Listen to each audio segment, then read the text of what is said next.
Hello everyone, it's Legit Camel here, and today we are going to be doing our first episode of the Esports Club. For a good topic, I thought I'd start off with is across the board, why do Koreans beat us at every single game? It's any game that they really dip their toes into, that they come into the scene with. That's a big esports game over there. It seems like every time we think, oh, maybe the West could be better than them. This is a shooter game. We've classically been better at shooters and stuff like that. Every single time, it seems like they are always better than us, just a little bit better than us. You look at League of Legends, and they have won the past 4 World Championships in a row. The past 4. That's a huge accomplishment. For any country, really. And it's not even like they just beat us in it. They beat us quite handily in it. I don't think a Western team's ever made it to the finals even. Usually it's like China or something, and it's usually because of bad brackets. For the past 2 years at least, not even China's made it to the finals. It's been Korea versus Korea, so they've just been extremely dominant in the League of Legends scene. And then I recently checked out the World Championships for Overwatch, and they had even beat us in Overwatch too. The Koreans won that tournament as well, given that it wasn't really structured teams. It was just kind of star players. It was almost like an all-stars is what it looked like to me. But they 2-0'd USA. They swept the tournament once it came to bracket, which was incredible. And then, of course, when you look at games like StarCraft, they have been dominant in StarCraft for many years, many years. So why do they do this? What makes them so much better than us in the West? Is it just, are Koreans just these god overlords or something where whatever's going on over there, they can always beat us? And there's a couple reasons why I think it is. Obviously, there's a lot of other factors that go into it, just little petty things. But the first and most important thing is I think a lot of it has to do with the culture over there. You look at the way we view video games over here, and we still don't really see it as a legitimate sport. A lot of people that are into esports, like myself, though, we look at it and we're like, oh man, esports is so cool. It's actually kind of like a legitimate sport. But over there, it's been like that for years, and we're still struggling over here to make people think that esports can be a legitimate sport. There's a lot of people that are they look at it and they're like, oh, it's this kid's playing video games, this easy money, why don't, even my parents will be like, why don't you just play video games for a living like these guys? They make millions of dollars. It doesn't even make any sense. All they're doing is sitting on the computer. I could do that. Anybody could do that.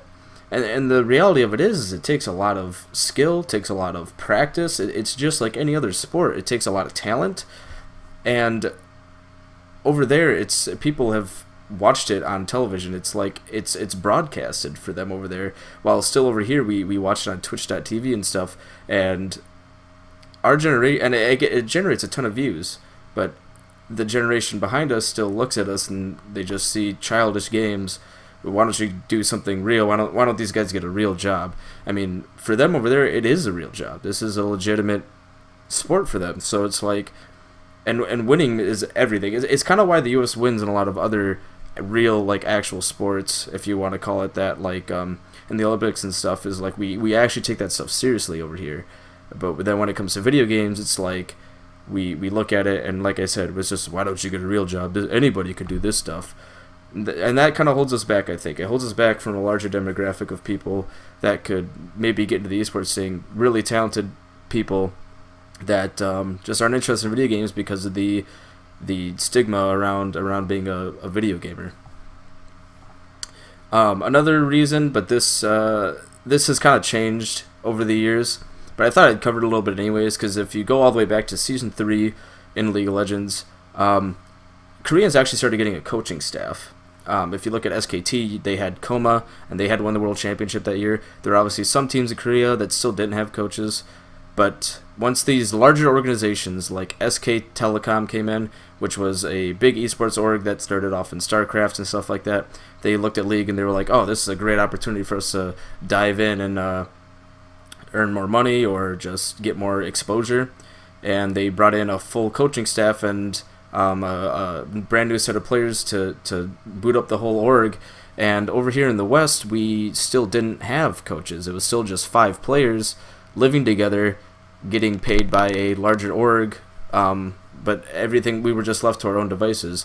Pick band phase, figuring out what the meta was and all that stuff. We didn't have an infrastructure to help us figure all this stuff up, and anytime a quarrel would happen in the team between players, that was always resolved by the players. So if they go onto stage and there's still some heat between two players on there, that can sometimes come out in the game, and there's not really anybody there to help fix that. But over the years, honestly, our infrastructure has grown. It actually is a little bit better even than Koreans, because they just have a coach and maybe an analyst, and then like whoever owns the org above them. It's like players, analyst, coach, and then another guy that just runs the whole thing. And over here, we have like multiple analysts, multiple coaches, like a psychologist even on some teams to help with the friction and stuff like that. So really the infrastructure isn't an excuse anymore, but in the past it used to be a huge issue. But I think we have come past that.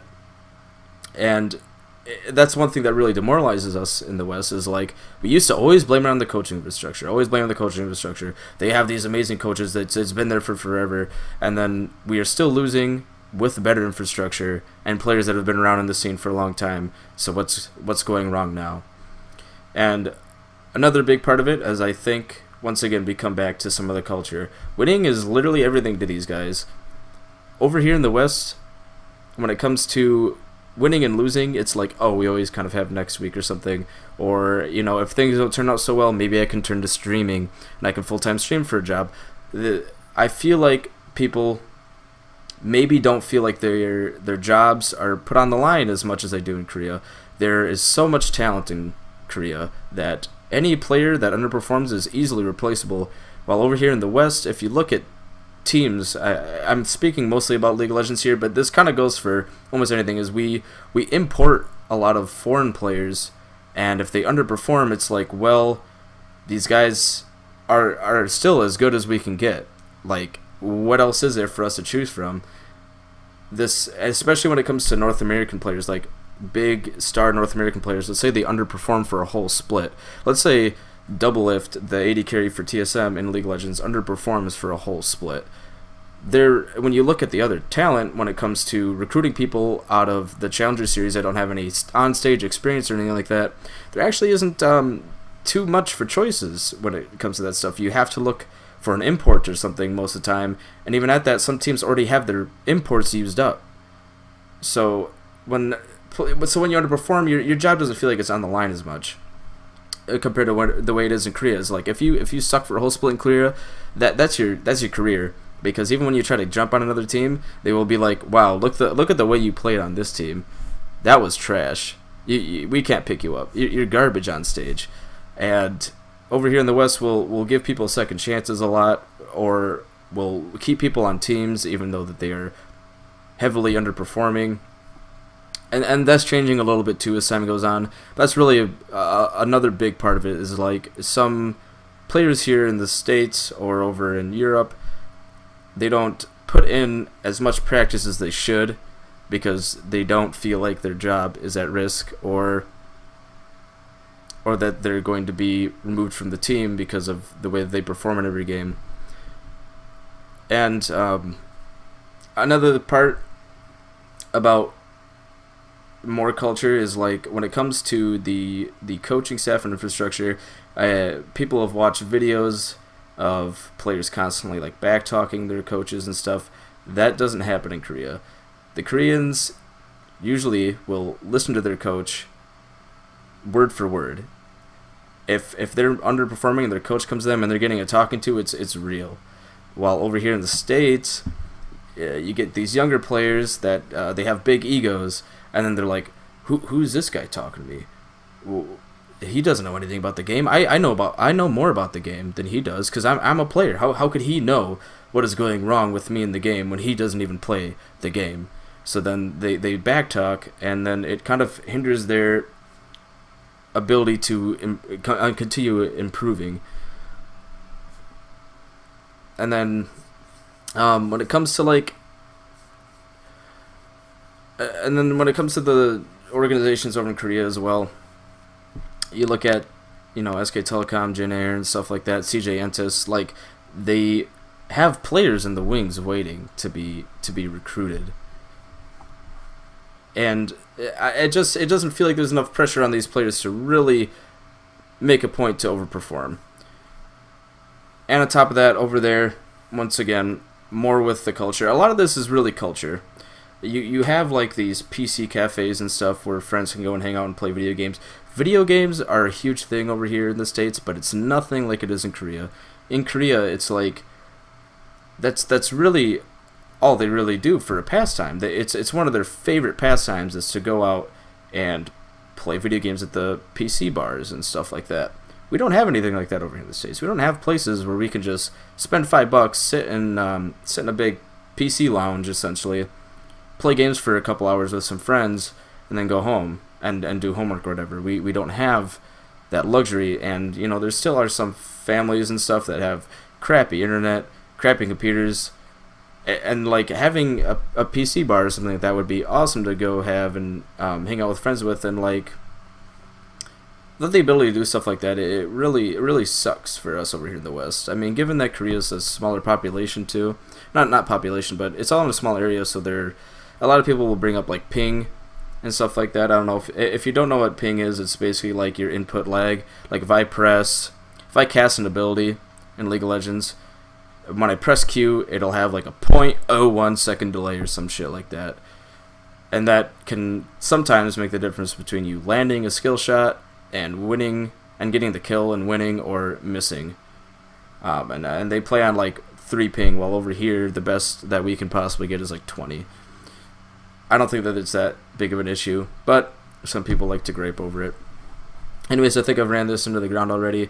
Just to do a really fast recap of why I think that the Koreans are always better than us in all these games is like every time they get their hands on a game, they practice it nonstop. It's like they're robots essentially. And over here in the West, we like to have free time a little bit. We don't want to just sit there and play our video games for 12 hours a day to try to win the next tournament. And, you know, some of our egos get to us and we're like, I don't need to practice 12 hours to win against these people. While the Koreans, they will do that. That is all that matters to them, is winning the next tournament. Second place isn't good enough. It's always about, we have to win the next tournament. The culture over there is more supportive of the esports players. They actually consider them real sports players. The coaching staff over there has been around for a long time. A lot of these organizations like SK Telecom and CJ Entus have been really like dug in to the ground. They are really solid. And you know, a lot of the income doesn't really come from doing fun stuff like streaming and stuff like that. So a lot of these players have nothing to fall back on if their careers fail, so they've got more pressure on them to perform well. Thanks for watching this video today, guys. I will see you next time. Hey everyone, I would just like to once again thank you all for watching today. I really appreciate any and all views I get on my videos. If you enjoyed what you saw, please leave a like, comment, and subscribe. That would help me out a lot. And if you want to keep updated on anything that's going on with our channel or anything like that, we do have a Facebook and Twitter that you can go ahead and follow. And if you are at all interested in seeing any of our other videos, we do have a 99 Continue series, which is to be my good friend High Score TJB talking about news in the video game world. So I'll have a link to one of our 99 Continues videos posted somewhere in the video and down in the description below. And I will see you guys in another video.